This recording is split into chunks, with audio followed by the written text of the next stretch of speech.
Srikanteshwara TV centre ಗ್ರೂಪ್ನ ವತಿಯಿಂದ 2020-21ನೇ ಸಾಲಿನ ವಾರ್ಷಿಕ ಸಭೆಯನ್ನು ಮೈಸೂರಿನ ಹೋಟೆಲ್ ಒಂದರಲ್ಲಿ ಇಂದು ಹಮ್ಮಿಕೊಳ್ಳಲಾಗಿತ್ತು. ಕಾರ್ಯಕ್ರಮದಲ್ಲಿ ಮುಖ್ಯ ಅತಿಥಿಗಳಾದ ಬಜಾಜ್ ಫೈನಾನ್ಸ್ನ ಬಿಸಿನೆಸ್ ಹೆಡ್ ಆಗಿರುವ ಬಿರಾಜ್ ಕುಮಾರ್ ಮಿಶ್ರಾ, ಕಾವೇರಿ ಆಸ್ಪತ್ರೆಯ managing director Chandrashekar, Srikanteshwara TV ಸೆಂಟರ್ನ ಮಾಲೀಕರಾದ ಉಮೇಶ್ ಶರ್ಮಾ, ಗುಫ್ರಿ ಸಿಂಗ್, ರವಿಶಂಕರ್, ರತಿಸರ್, ಪವನ್, ಅಕ್ಷಯ್, ಮನೋಜ್, ಪ್ರಶಾಂತ್, ಸ್ವರೂಪ್, ರವೀಶ್ ಮತ್ತಿತರರು ಪಾಲ್ಗೊಂಡಿದ್ರು. ಬೆಳಗ್ಗೆಯಿಂದ ರಾತ್ರಿಯವರೆಗೂ ನಡೆದ ಕಾರ್ಯಕ್ರಮದ ಉದ್ಘಾಟನಾ ಸಮಾರಂಭದಲ್ಲಿ ಶ್ರೀಕಂಠೇಶ್ವರ ಟಿವಿ ಸೆಂಟರ್ನ ಬ್ರೋಷರ್ಸ್ ಮತ್ತು ಕ್ಯಾಲೆಂಡರ್ ಬಿಡುಗಡೆ ಮಾಡಲಾಯಿತು. ಶ್ರೀಕಂಠೇಶ್ವರ ಟಿವಿ ಸೆಂಟರ್ ಸಂಸ್ಥೆಯು ಕೊರೋನಾ ಸಂದರ್ಭದಲ್ಲಿ ತಯಾರಿಸಿದ್ದ ಶಿಕ್ಕಿ ಎಂಬ ಉತ್ಪನ್ನವನ್ನು ಇಂದು ಅನಾವರಣಗೊಳಿಸಲಾಯಿತು. ಇದೇ ಸಂದರ್ಭದಲ್ಲಿ ವಿವಿಧ ಮನರಂಜನಾ ಕಾರ್ಯಕ್ರಮಗಳನ್ನು ಸಹ ಹಮ್ಮಿಕೊಳ್ಳಲಾಗಿತ್ತು.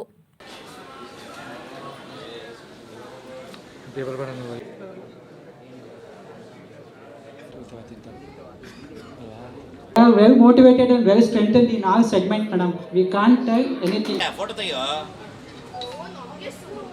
One ನಿಮಿಷ.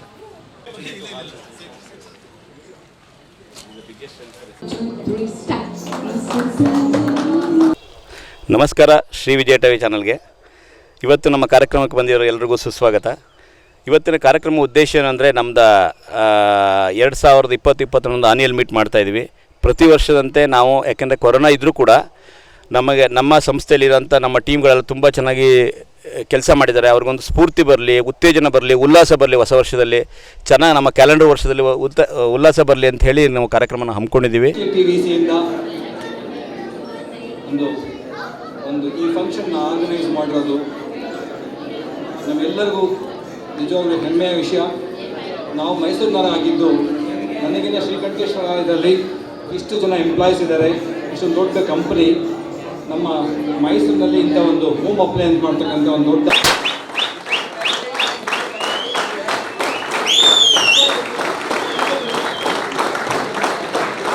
dealing with consumer durable product, whatever we are selling, we are doing retailing, but I think he is dealing with the most important aspect of everyone's life, career, everything that is life. So Customer, this is the first thing, and the second point is steps to impress the customer, and the third one is consumer behavior. And I'll be explaining these three topics.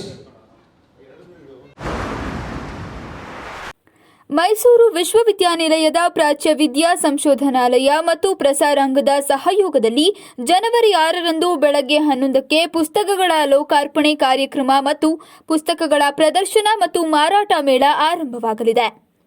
Mysuru ವಿವಿ ಕುಲಪತಿಗಳಾದ professor G Hemant Kumar ಅವರು Crawford ಭವನದ ಶೈಕ್ಷಣಿಕ ಸಭಾಂಗಣದಲ್ಲಿ ಇಂದು ಪತ್ರಿಕಾಗೋಷ್ಠಿಯಲ್ಲಿ ಈ ವಿಷಯ ತಿಳಿಸಿದ್ದು, 2 ದಿನಗಳ ಕಾಲ ನಡೆಯಲಿರುವ ಪುಸ್ತಕ ಮೇಳವನ್ನು ಪ್ರಾಚ್ಯ ವಿದ್ಯಾ ಸಂಶೋಧನಾಲಯದ ಆವರಣದಲ್ಲಿ ಆಯೋಜಿಸಲಾಗಿದೆ ಎಂದರು. ಕವಿಜನ ಕಾಮಧೇನು, ಮುಮ್ಮಡಿ ಕೃಷ್ಣರಾಜ ಒಡೆಯರ್, ಸಿದ್ಧಸಿದ್ಧಾಂತ ಪದ್ಧತಿ, ಅಶ್ವಲಕ್ಷಣಂ, ಪ್ರೊಫೆಸರ್ ಎಚ್ ದೇವಿರಪ್ಪ, ಬದುಕು ಬರಹ, ಶ್ರೀ ಚಾಮುಂಡಿಕಾ ಲಘು ನಿಘಂಟು, ಸೂರ್ಯಚಂದ್ರ ವಂಶಾನುಚರಿತಂ ಪುಸ್ತಕಗಳನ್ನು ಈ ಸಮಾರಂಭದಲ್ಲಿ ಬಿಡುಗಡೆ ಮಾಡಲಾಗುವುದು ಎಂದರು. ಕುಲಪತಿ ಪ್ರೊಫೆಸರ್ ಜಿ ಹೇಮಂತ್ ಕುಮಾರ್ ಅವರು ಸಮಾರಂಭವನ್ನು ಉದ್ಘಾಟಿಸಲಿದ್ದು, ಮೈಸೂರು ವಿವಿ ಕುಲಸಚಿವರಾದ ಪ್ರೊಫೆಸರ್ ಆರ್ ಶಿವಪ್ಪ ಅವರು ಮುಖ್ಯ ಅತಿಥಿಯಾಗಿ ಭಾಗವಹಿಸಲಿದ್ದಾರೆ. ಪತ್ರಿಕಾಗೋಷ್ಠಿಯಲ್ಲಿ ಮೈಸೂರು ವಿವಿ ಕುಲಸಚಿವ ಪ್ರೊಫೆಸರ್ ಆರ್ ಶಿವಪ್ಪ, ಪ್ರಸಾರಾಂಗದ ನಿರ್ದೇಶಕ ಪ್ರೊಫೆಸರ್ ಎನ್.ಎಂ. ತಳವಾರ, ಪ್ರಾಚ್ಯ ವಿದ್ಯಾ ಸಂಶೋಧನಾಲಯದ ನಿರ್ದೇಶಕರಾದ ಪ್ರೊಫೆಸರ್ ಎಸ್ ಶಿವರಾಜಪ್ಪ ಉಪಸ್ಥಿತರಿದ್ದರು. ಸಂಪುಟಗಳು ತಯಾರಾಗಿವೆ. ಸೊ ಇನ್ನು ಮುಂದೆ 5ನೇ ಸಂಪುಟ ಈಗ ತಿಂಗಳು ತಯಾರಾಗುತ್ತೆ. ಅದರ ಒಂದು ಉದ್ಘಾಟನೆಯನ್ನು ಸಹ ಇಟ್ಕೊಳ್ತೀವಿ. ಸೊ ಇಲ್ಲಿ ತನಕ ಮೈಸೂರು ವಿಶ್ವವಿದ್ಯಾಲಯದ ಪ್ರಕಟಣೆಗಳಲ್ಲಿ ಚಟುವಟಿಕೆಗಳು 1924 ಪ್ರಾರಂಭ ಆಗಿದ್ದರೂ ಸಹ ಸೊ ಅದಕ್ಕೆ ಬಂದದ್ದು 1933 ನಾಲ್ವಡಿ ಕೃಷ್ಣರಾಜ ಒಡೆಯರ್ ಅವರ ಮುಂದೆ ರಾಷ್ಟ್ರಕವಿ ಕುವೆಂಪುರವರ ದರ್ಶನ ಮತ್ತು ಅವರ ಸಾಧನೆಗಳಲ್ಲಿ ಅವರ ಬೆಳೆದು ಬಂದದ್ದು ಇದು ಇತಿಹಾಸವಾಗಿದೆ. ಮತ್ತು ಇದರ ತನಕ ಪ್ರಚಾರೋಪನ್ಯಾಸ ಮಾಲೆ ಎಂಬ ಮೈಸೂರು ಎಕ್ಸ್ಪೆರಿಮೆಂಟ್ಸ್ ಎಂಬ ಶೀರ್ಷಿಕೆಯಲ್ಲಿ ಅಂತಾರಾಷ್ಟ್ರೀಯ ಮಟ್ಟದ ಖ್ಯಾತಿಯನ್ನು ಪಡೆದಿದೆ. ಸೊ ಇದ್ರ ಬಗ್ಗೆ ಮುಖ್ಯವಾಗಿ ನಮಗೆ 6 ಮತ್ತು 7 ಶೇಕಡ 50% ರಿಯಾಯಿತಿಯಲ್ಲಿ ಪುಸ್ತಕವನ್ನು ಮಾರಾಟ ಮಾಡ್ತಿದ್ದೀವಿ. ಸೊ ಅದು ಉತ್ತಮವಾದ ಜ್ಞಾನ ಉಳ್ಳಂಥ ಪುಸ್ತಕಗಳು, ಅದು ಎಲ್ಲ ಪಬ್ಲಿಕ್ಗೂ ತಲುಪಲಿ ಅನ್ನೋದು ನಮ್ಮ ಉದ್ದೇಶ. 10 ಶಾಲೆಗಳನ್ನು ನಾವು ತೆಗೆದುಕೊಂಡಿದ್ದೀವಿ. ಇದು 2ನೇ ಪೇಜಲ್ಲಿದೆ. ಸುಮಾರು ಶತಮಾನ ಕಂಡ ಶಾಲೆಗಳು 2 ಇವೆ. ಸೊ ಇದರಲ್ಲಿ ನಾವು ಕೊಳ್ಳೇಗಾಲ ತಾಲೂಕು, ಯಳಂದೂರು ತಾಲೂಕು ಮತ್ತು ಹನೂರು ತಾಲೂಕು, ಇದರಲ್ಲಿ ನಾವು ಈ ಒಂದು 3 ಶಾಲೆಯನ್ನು BR ಅಂಬೇಡ್ಕರ್ ಸ್ನಾತಕೋತ್ತರ ಕೇಂದ್ರ ಚಾಮರಾಜನಗರ ಇವರು ನೋಡ್ಕೊಳ್ಬೇಕು ಅಂತ ಮಾಡಿದ್ದೀವಿ. ಮತ್ತು ಇದರಲ್ಲಿ 2 ಶತಮಾನ ಕಂಡ ಶಾಲೆ ಇದೆ. ಒಂದು ಕುಣಿಗಳ್ಳಿ ಮತ್ತು ಮತ್ತೊಂದು ಗೋಮನಪುರ 2 ಶತಮಾನ ಕಂಡ ಶಾಲೆ ಇದೆ. ಮತ್ತು ಮಂಡ್ಯ ಡಿಸ್ಟ್ರಿಕ್ಟಲ್ಲಿ ಒಂದು ಲಕ್ಷ್ಮೀ ಸಾಗರ ಸರ್ಕಾರಿ ಪ್ರಾಥಮಿಕ ಶಾಲೆ ಮಂಡ್ಯ, ಇದು ಪಾಂಡವಪುರ ತಾಲೂಕಲ್ಲಿದೆ. ಮತ್ತು ಚಾಕನಹಳ್ಳಿ ಸರ್ಕಾರಿ ಪ್ರಾಥಮಿಕ ಶಾಲೆ, ಇದು ಮಂಡ್ಯ ತಾಲೂಕು. ಇದು 2ನ್ನ ಈ ಸ್ನಾತಕೋತ್ತರ, ಈ ಮಂಡ್ಯ ಸ್ನಾತಕೋತ್ತರ ಕೇಂದ್ರ ಏನಿದೆ ಅದು ನೋಡ್ಕೊಳ್ಳೋಕೆ ಮಾಡ್ತೀವಿ. ಮತ್ತು 3ನೇದು ಸರ್ಕಾರಿ ಪ್ರಾಥಮಿಕ ಹೊಳೆನರಸೀಪುರ, ಈ ಒಂದು ಇದನ್ನು ಹಾಸನ PG ಸೆಂಟರ್ ಏನಿದೆ ಅದು ನೋಡ್ಕೊಳ್ಳುತ್ತೆ. ಮತ್ತು ಮೈಸೂರಿನ ಚಾಮುಂಡಿ ಬೆಟ್ಟಕ್ಕೆ ಇಂದು ಭೇಟಿ ನೀಡಿದ್ದ ನಟ ಕಿಚ್ಚ ಸುದೀಪ್ ಅವರು ತಮ್ಮೊಂದಿಗೆ ಸೆಲ್ಫಿ ತೆಗೆದುಕೊಳ್ಳಲು ಮುಂದಾದ ಅಭಿಮಾನಿಯೊಬ್ಬ ಮಾಸ್ಕ್ ಧರಿಸದಿರುವುದನ್ನು ಕಂಡು ಆತನಿಗೆ ನೀತಿ ಪಾಠ ಹೇಳಿದ ಘಟನೆ ನಡೆದಿದೆ. ರಂಗಿತರಂಗ ಚಿತ್ರದ ನಿರ್ದೇಶಕರಾದ ಅನೂಪ್ ಭಂಡಾರಿ ಅವರೊಂದಿಗೆ ಇಂದು ಬೆಳಗ್ಗೆ ಚಾಮುಂಡಿ ಬೆಟ್ಟಕ್ಕೆ ಭೇಟಿ ನೀಡಿದ ಸುದೀಪ್ ಚಾಮುಂಡೇಶ್ವರಿಯ ದರ್ಶನ ಪಡೆದರು. ಅನೂಪ್ ಭಂಡಾರಿ ನಿರ್ದೇಶನದ ಫ್ಯಾಂಟಮ್ ಚಿತ್ರದ ಚಿತ್ರೀಕರಣದಲ್ಲಿ ಬ್ಯುಸಿಯಾಗಿರುವ ಸುದೀಪ್ ಅವರನ್ನು ಇಂದು ಚಾಮುಂಡಿ ಬೆಟ್ಟದಲ್ಲಿ ಕಂಡು ಸಾರ್ವಜನಿಕರು ರೋಮಾಂಚನಗೊಂಡರು.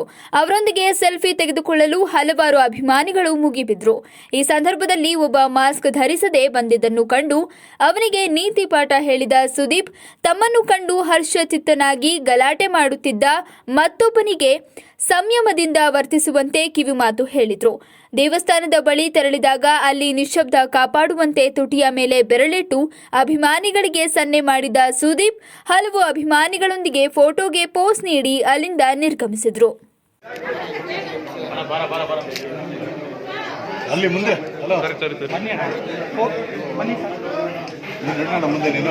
ನೀವು ಮುಂದೆ ಬಂದ್ರೆ ಇಲ್ಲಿ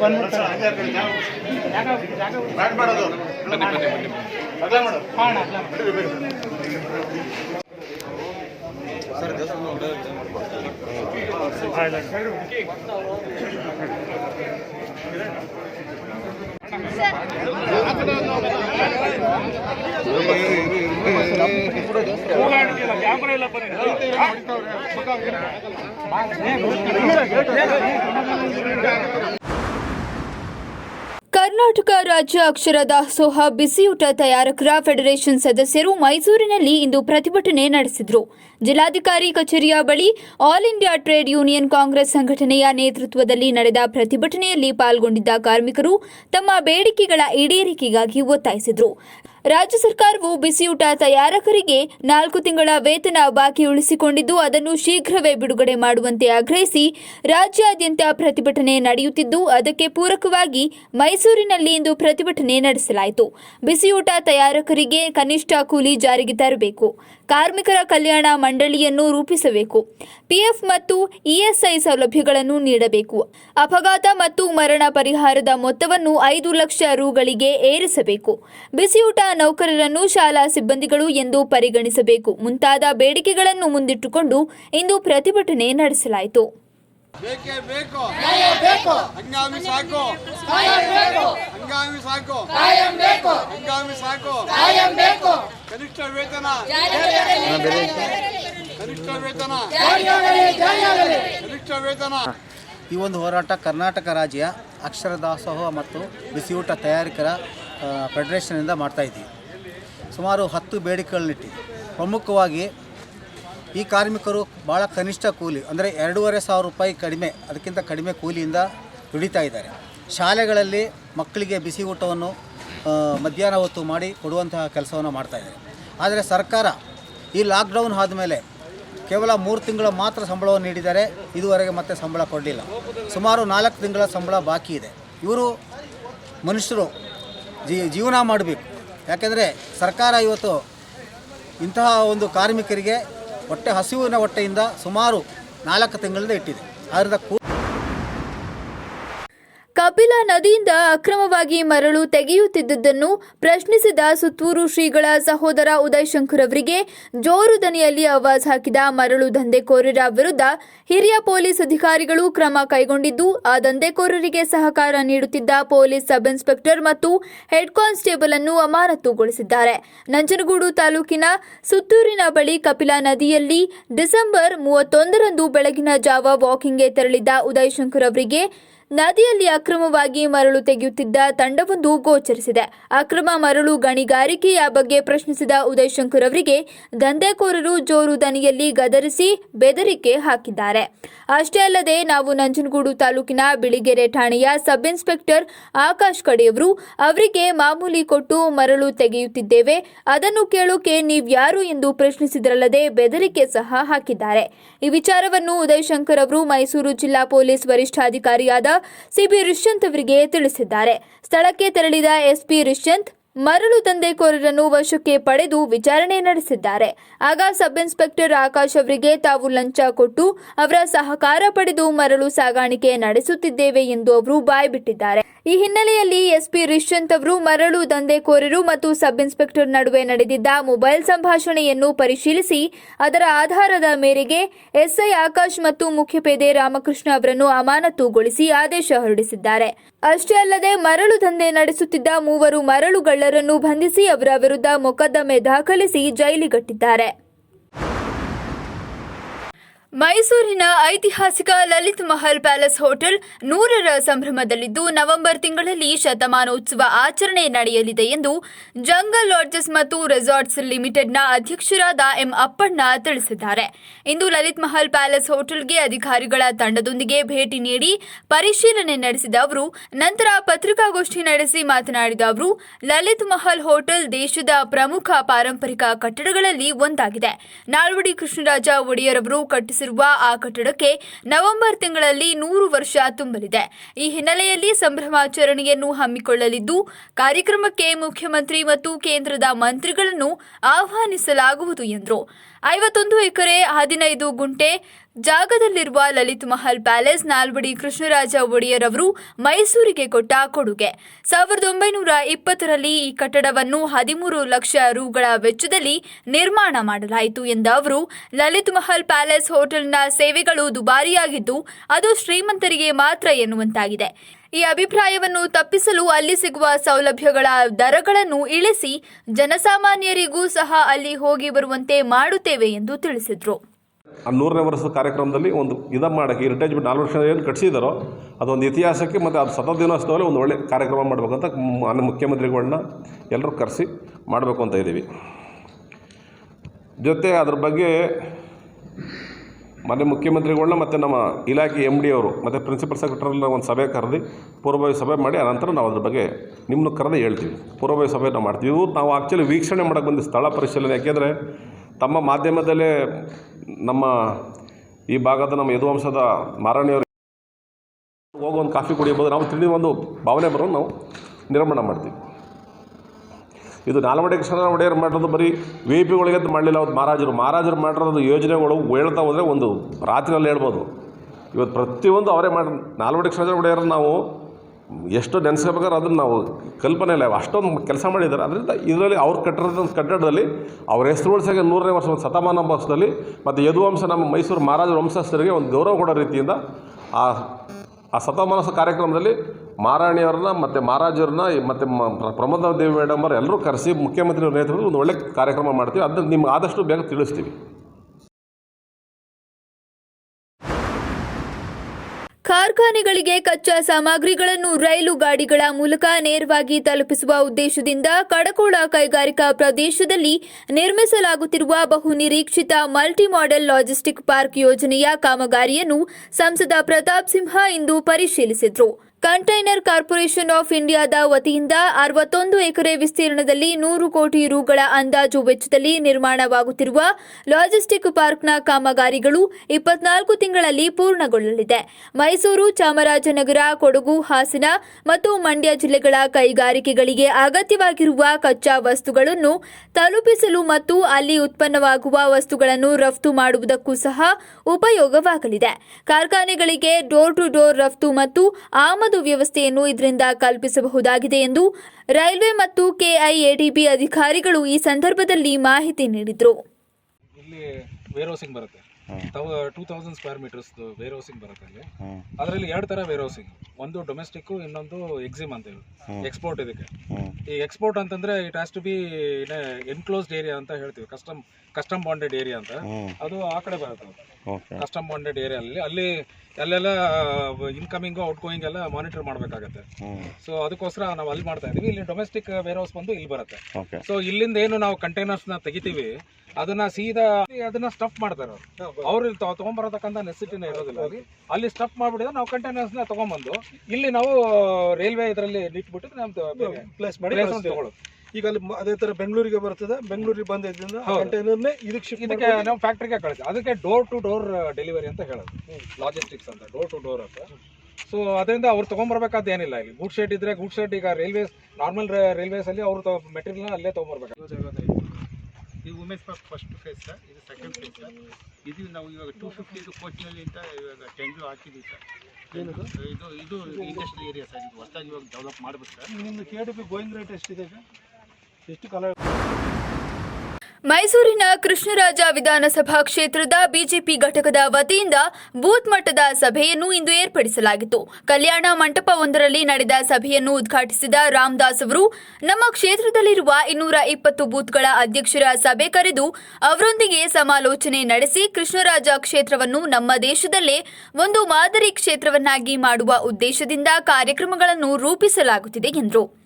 ಅಯೋಧ್ಯೆಯಲ್ಲಿ ರಾಮ ಮಂದಿರ ನಿರ್ಮಾಣಕ್ಕೆ ನಮ್ಮ ಕ್ಷೇತ್ರದ ಪ್ರತಿ ಮನೆಯಿಂದಲೂ ಮನೆಗೆ ಕನಿಷ್ಠ 10 ರೂಪಾಯಿಯಂತೆ ಗರಿಷ್ಠ ಎಷ್ಟು ಹಣವನ್ನಾದರೂ ಸಂಗ್ರಹಿಸಿ ಅಯೋಧ್ಯೆಗೆ ತಲುಪಿಸುವ ಕಾರ್ಯಕ್ಕೆ ಜನವರಿ 17ರಂದು ಚಾಲನೆ ನೀಡಲಾಗುವುದು ಎಂದು ತಿಳಿಸಿದರು. ಅಯೋಧ್ಯೆಯಲ್ಲಿ ರಾಮ ಮಂದಿರ ನಿರ್ಮಾಣಕ್ಕೆ ನಮ್ಮ ಕ್ಷೇತ್ರದ ಪ್ರತಿಯೊಂದು ಮನೆಯಿಂದಲೂ ಮನೆಗೆ ಕನಿಷ್ಠ 10 ರೂಪಾಯಿಯಿಂದ ಗರಿಷ್ಠ ಎಷ್ಟು ಹಣವನ್ನಾದರೂ ಸಂಗ್ರಹಿಸಿ ಅಯೋಧ್ಯೆಗೆ ತಲುಪಿಸುವ ಕಾರ್ಯಕ್ಕೆ ಜನವರಿ 17ರಂದು ಚಾಲನೆ ನೀಡಲಾಗುವುದು ಎಂದು ತಿಳಿಸಿದರು. ರಾಜ್ಯ ಸಚಿವ ಸಂಪುಟದಲ್ಲಿ ತಮಗೆ ಸ್ಥಾನ ಸಿಗುವುದೇ ಎಂಬ ಪ್ರಶ್ನೆಗೆ ಪ್ರತಿಕ್ರಿಯೆ ನೀಡಿದ ರಾಮದಾಸ್, ನಾನು ಪ್ರತಿನಿಧಿಸುವ ಕೃಷ್ಣರಾಜ ಕ್ಷೇತ್ರವೇ ನನಗೆ ದೇಶ, ಅದೇ ನನಗೆ ರಾಜ್ಯ ಎಂದರು. ಬಿಜೆಪಿ ನನಗೆ ತಾಯಿ ಇದ್ದಂತೆ, ನಾನು ಪಕ್ಷಕ್ಕೆ ನಿಷ್ಠನಾಗಿದ್ದೇನೆ. ನನಗೆ ಸಚಿವ ಸ್ಥಾನ ನೀಡುವುದು ಮುಖ್ಯಮಂತ್ರಿಗಳ ವಿವೇಚನೆಗೆ ಬಿಟ್ಟ ವಿಚಾರ ಎಂದ ಅವರು, ನನ್ನ ಕ್ಷೇತ್ರದ ಜನತೆಗೆ ಕೇಂದ್ರ ಮತ್ತು ರಾಜ್ಯ ಸರ್ಕಾರಗಳ ಸವಲತ್ತುಗಳನ್ನು ನಿರಂತರವಾಗಿ ತಲುಪಿಸುವುದೇ ನನ್ನ ಕೆಲಸ ಎಂದರು. ಕೃಷ್ಣರಾಜ ಕ್ಷೇತ್ರವನ್ನು ರಾಜ್ಯದಲ್ಲಿ, ದೇಶದಲ್ಲಿ ಒಂದು ಮಾದರಿಯ ರೀತಿಯಲ್ಲಿ ಮಾಡುವಂಥ ದೃಷ್ಟಿಯಲ್ಲಿ ನಾವಿವತ್ತು ನಮ್ಮಲ್ಲಿರುವಂಥ ಎಲ್ಲ 270 ಬೂತ್ಗಳಲ್ಲಿ ವಾರ್ಡ್ನಲ್ಲಿರುವಂಥ ಎಲ್ಲ ಬೂತಿನ ಅಧ್ಯಕ್ಷರುಗಳನ್ನು ಪ್ರತ್ಯೇಕವಾಗಿ ಕರೆದು ಅವ್ರ ಜೊತೆಯಲ್ಲಿ ಸಮಾಲೋಚನೆಯನ್ನು ಮಾಡಿ ಅವರ ಯೋಗಕ್ಷೇಮದ ಜೊತೆಯಲ್ಲೇ ಏನು ಮತದಾರರ ಪಟ್ಟಿಯಲ್ಲಿರುವಂಥ ಎಷ್ಟು ಪೇಜ್ಗಳಿದೆಯೋ ಆ ಒಂದೊಂದು ಪೇಜ್ಗೆ ಒಬ್ಬೊಬ್ಬ ಪ್ರಮುಖರನ್ನು ಮಾಡಿ 5 ಮನೆ 6 ಮನೆ ಈ ರೀತಿ ಏನು ಬರುತ್ತೆ ಅದರಲ್ಲಿ ಒಬ್ಬರನ್ನು ಪ್ರಮುಖರು ಮಾಡಿ ಜನಸಾಮಾನ್ಯರ ಕಷ್ಟ ಸುಖಗಳನ್ನು ವಿಚಾರಿಸುವಂಥ ಒಂದು ಪದ್ಧತಿಗೆ ಇವತ್ತು ಚಾಲನೆಯನ್ನು ನಾವು ಕೊಟ್ಟಿದ್ದೀವಿ.